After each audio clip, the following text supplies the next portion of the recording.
How lovely it will be jika seorang wanita hadir di kehidupan kita membawa badai tropis, mengubrak-abrik hari-hari kita yang membosankan, mendorong kita untuk menghadapi dunia yang udah gila dengan musik, petuah aneh yang terdengar jauh dari keseharian, namun entah kenapa masuk akal, senyum yang menggetarkan hati, serta sentuhan hangat yang membuat kita senantiasa hendak mendekapnya. How lovely it would be. At the end of the road, in the dark, lies and wait like a shark. This is your comfort zone. It's this big, Quentin. All the things that you want in the world are way out there. Kita hanya bisa berandai-andai. I love you so much, but this is where I am now, and this is who I am now, and I need you to let me go. Sebab wujud tersebut bukanlah wanita, melainkan makhluk fantasi bernama Manic Pixie Dream Girl, atau yang disingkat sebagai MPDG, adalah istilah yang digunakan untuk melabelkan sebuah trop karakter wanita pada media storytelling, baik film, novel, bahkan komik. Karakter ini seharusnya banyak kalian temukan pada novel-novel romansa remaja, terutama yang ditulis oleh lelaki, ataupun film-film romcom terutama di awal 2000-an, dan bahkan sekarang juga masih banyak yang hadir pada seri-seri web series, meski bentuknya nggak lagi murni. Murni. Seperti air, mudah mengalir dan tidak sering. Nanti bakal paham kok. Walau mungkin ada yang asing dengan istilah ini, kalau kalian hobi nonton atau baca cerita romansa, seharusnya ya pernah lah bertemu dengan trop ini. Yes. Manic Pixie Dream Girl adalah sebuah istilah yang ditemukan oleh pengamat film, yaitu Nathan Robin pada tahun 2007. Robin menyatakan Manic Pixie Dream Girl adalah trop di mana karakter wanita tampil quirky, baik dengan fashion nyentrik, tes musik yang anomali dengan lagu-lagu indie maupun retro, yang hadir hanya untuk menuntun protagonis keluar dari hidupnya yang semu, membangkitkan masculinity melalui petualangan yang gak biasa. Robin membuat istilah ini setelah rilisnya film Elizabethtown yang diperankan oleh Kristen Dunst dan Orlando Bloom, yang menceritakan seorang pria dengan depresi akut yang ingin mengakhiri hidupnya bertemu dengan seorang pramugari aneh. We would like to reward you with a free seat in first class. Dengan segala wejengan di luar nalarnya, aneh, nggak nyambung, tapi logis di saat yang bersamaan. Lou Avol. I'll keep that in mind. Melalui istilah ini kita mulai sadar kalau trop NPDG tersebar luas di berbagai film romansa ya, seperti Scott Pilgrim vs. The World, Eternal Sunshine, Garden State, Forget Me Not, hingga 500 Days of Summer. The Boy. Dari list-list barusan bisa dilihat trop ini memang pada umumnya banyak hadir dalam media barat dan jarang hadir di perfilman Asia. Selayaknya cinta, dia ada apa dengan cinta, karena meski sekilas terlihat masuk trop NPDG, dia sendiri sebenarnya enggak termasuk Manic Pixie Dream Girl. Mungkin ada lebih banyak ya di novel-novel remaja, apalagi yang publish di web. Tapi sayangnya gue nggak terlalu ngebaca novel romansa remaja, jadi nggak bisa ngasih contoh karena kebanyakan yang gue baca juga ditulis oleh perempuan, sedangkan trop ini ada pada penulisan wanita oleh laki-laki. Mungkin contoh paling dekat adalah I Want to Eat Your Pancreas. Meski ya Sakura sendiri hanya sekilas terlihat seperti MPDG, tapi sejatinya ya bukan. Supaya nggak ambigu dan bisa membedakan mana karakter yang merupakan Manic Pixie Dream Girl dan mana yang bukan, ya supaya kalian nggak asal nge-labelin, maka ciri-ciri ini perlu diperhatikan. Pertama, sifat MPDG biasanya hadir dengan sifat yang quirky, hadir berbeda dari wanita kebanyakan dengan sifat yang cheerful, belak-belakan, serta antusias terhadap hal-hal yang nggak biasa, entah kan itu pandangan sosialnya atau kegemarannya. Seperti karakter Emma Watson di Perks of Being Wallflower, yang rasanya bisa dekat pada siapa aja tanpa pandang bulu, dengan hobi serta tingkah yang absurd. So I'm guessing you've never been high before. Kedua, mereka juga terkadang punya fashion yang unik, entah itu dari warna dan gaya rambut, kadang berpakaian apa adanya, kadang warna-warni dan imut, kadang old fashion, kadang emo, ya kadang kayak anak no life, tapi keren gitu. Ya sesuka hayalan dan kegemaran si karakter utama atau si penulis lah. Seperti yang bisa kita lihat pada Clementine di Eternal Sunshine of the Spotless Mind yang diperankan oleh Kate Winslet, atau romananya Mary Elizabeth Winstead di Scott Pilgrim vs. The World.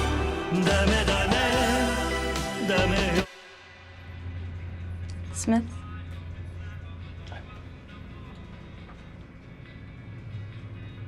I love the Smiths. Sorry.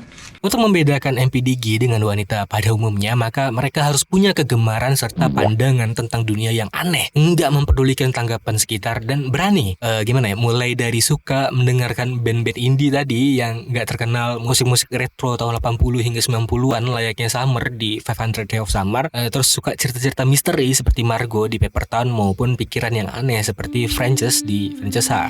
It's that thing when you're with someone and you love them and they know it and they love you and you know it, but it's a party and you're both talking to other people and you're laughing and shining and you look across the room and catch each other's eyes, but not because you're possessive or it's precisely sexual, but because that is your person in this life.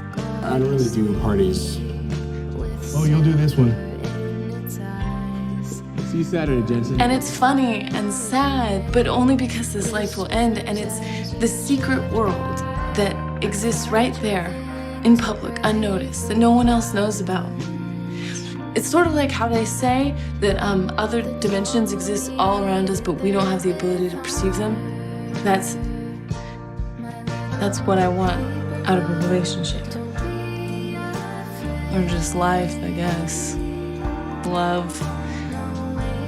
Yang terakhir dan yang paling penting adalah mereka hadir hanya untuk membantu pertumbuhan karakter utama lelaki. Baik itu mendewasakan diri si remaja labil, menyadarkan bahwa dunia lebih besar dari apa yang si pemeran utama lihat. Mereka nggak punya perspektif atau sudut pandang pribadi serta suara di dalam cerita. Yang dimaksud opini ya, bukan suara dari kerongkongan kalau itu mereka ada. Jadi setiap kata, tindakan, opininya ada sebagai roda penggerak narasi si pemeran utama pria. Kita nggak tahu mereka punya masalah apa dalam hidup, kecuali ya masalah dengan si protagonis. Well, you're not the only one that gets a say in this. I do too. And I say we're a couple. God damn. The lad deserves to enjoy his final hours. Nggak punya emosional kompleksitas ya, karena ups and down mereka hanya untuk si pemeran utama. Semua wejangan yang mereka berikan haruslah untuk menyadarkan maupun menasehati pemeran utama. Apakah mereka lapar? Ya, kalau si pemeran utama lapar. Apakah mereka ingin nonton film? Ya, kalau si pemeran utama pengen nonton film. Apakah mereka ingin bercinta? Iya. Untuk si pemeran utama, mereka harus mau dan akan mau. Aspek ini sangat penting karena seperti yang Zeo Kazan, si pemeran Ruby, ungkapkan, Trop Manic Pixie Dream Girl udah terlalu mengeneralisasi. Jadi batasan-batasan MPDG dibuat terlalu abstrak sehingga karakter-karakter yang nggak tergolong MPDG bisa didiagnosa masuk ke dalam trop tersebut. Seperti halnya Frances, Ramona, maupun Sam. Karakter-karakter tersebut nggak termasuk ke dalam kategori Manic Pixie Dream Girl, namun memiliki ciri-ciri yang serupa sehingga sering disalahartikan ya. Makanya gue masukin sebagai contoh. Good to know. I'm going. You sit down. Dalam kasus Frances sendiri, Frances adalah bentuk kritik terhadap Manic Pixie Dream Girl, sama halnya dengan Kristen di Lady Bird.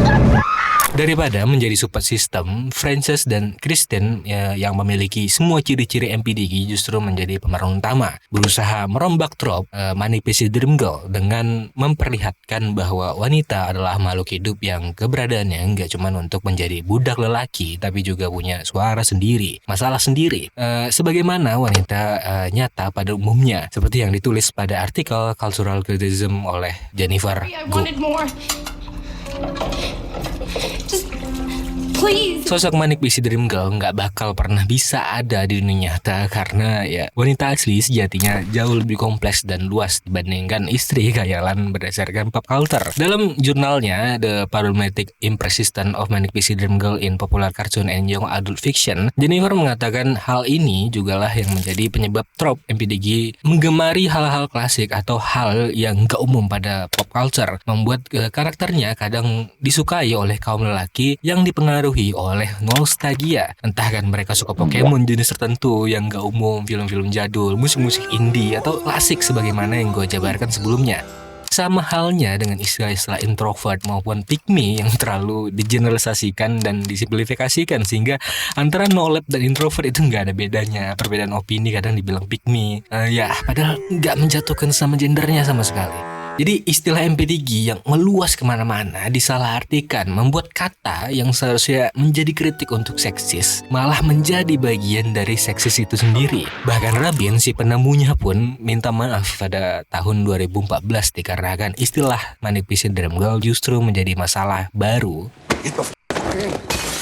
Menurut Jennifer Gough dalam jurnalnya, klasik Manic Pixie Dream Girl sejatinya punya pola yang jelas dalam struktur cerita, di mana mereka akan muncul secara tiba-tiba di awal, layaknya Claire yang tiba-tiba muncul di samping Drew dan mulai berkicau, Summer yang bersenandung dan menyatakan I love him.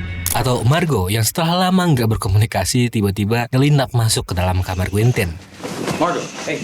Mereka masuk ke dunia protagonis tanpa sengaja menggali masalah-masalah si protagonis. Kemudian nantinya akan ada gejolak masalah di tengah cerita yang ngebuat sosok MP3 hilang dari hidup si protagonis. Seperti halnya Summer dan Tom yang berbeda pendapat tentang hubungan mereka, atau Claire yang memberikan ruang untuk Drew dan Margot yang secara misterius menghilang. Lalu mereka bakal kembali muncul mendekati akhir film untuk lagi-lagi hilang selamanya atau menetap selamanya. Sebagaimana Claire yang berakhir menjadi pasangan Drew atau Summer yang menghilang selamanya dari hidup Tom.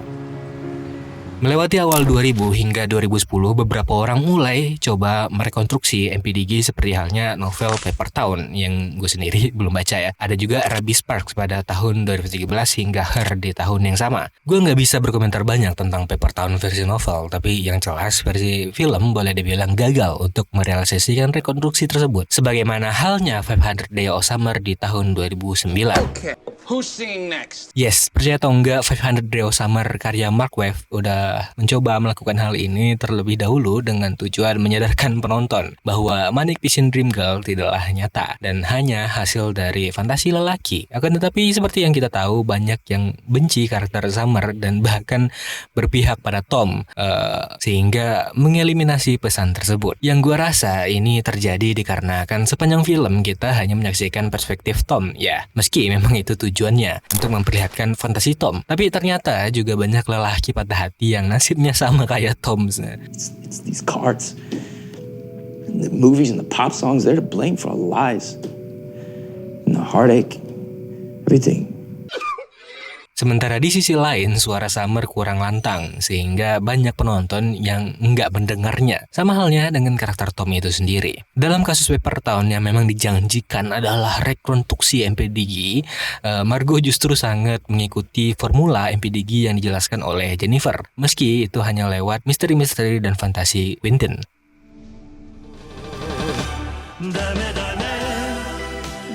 Kendati begitu, Margot masih terjebak dalam tahayul dan pandangan orang-orang, meski di akhir dia mencoba sebisanya menyuarakan bahwa dia lebih dari itu.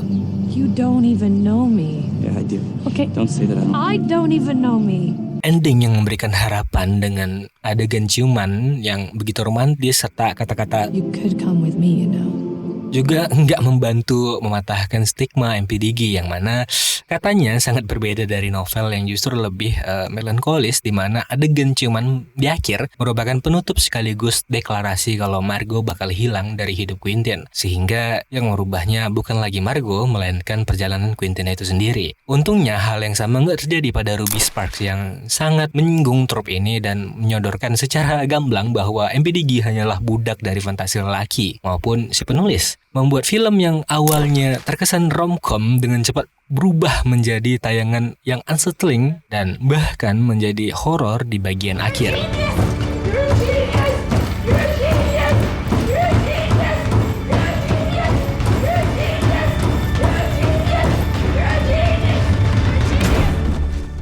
Film ini menunjukkan bahwa Spark adalah wanita normal sebagaimana wanita pada umumnya. Dia perlu bersosialisasi dengan orang lain, punya privasi, hobi sendiri, kehidupan sendiri, dan nggak hadir hanya untuk memuaskan dan memvalidasi fantasi pria. Begitu juga dengan Her yang sedikit unik, karena MP3 benar-benar hadir dalam imajinasi melalui suara AI. Akan tetapi seiring film berlangsung, Samantha berevolusi menjadi artificial being, punya kesadaran sendiri, berkelana menemukan jati diri, bertemu orang-orang baru.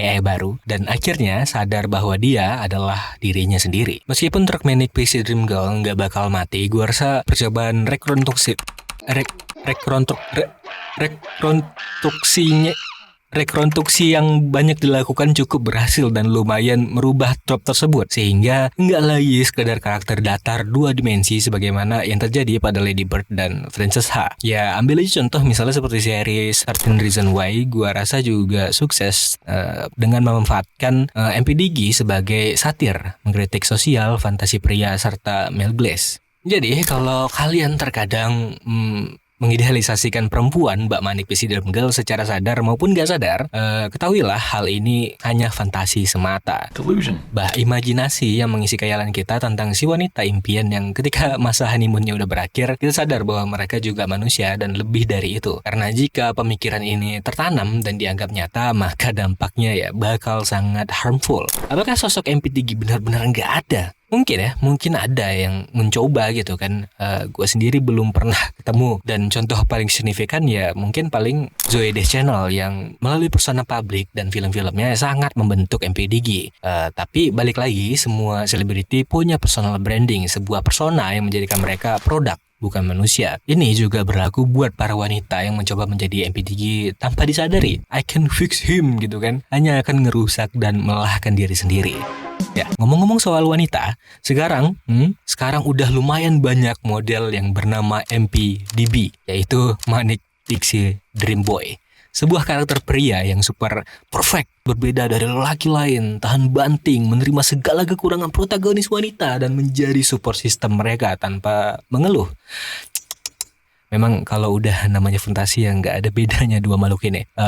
No ya, sekedar dijadikan hiburan dan jangan terlalu berharap kejadian tersebut datang simsalabim di depan mata. Sekian, terima kasih.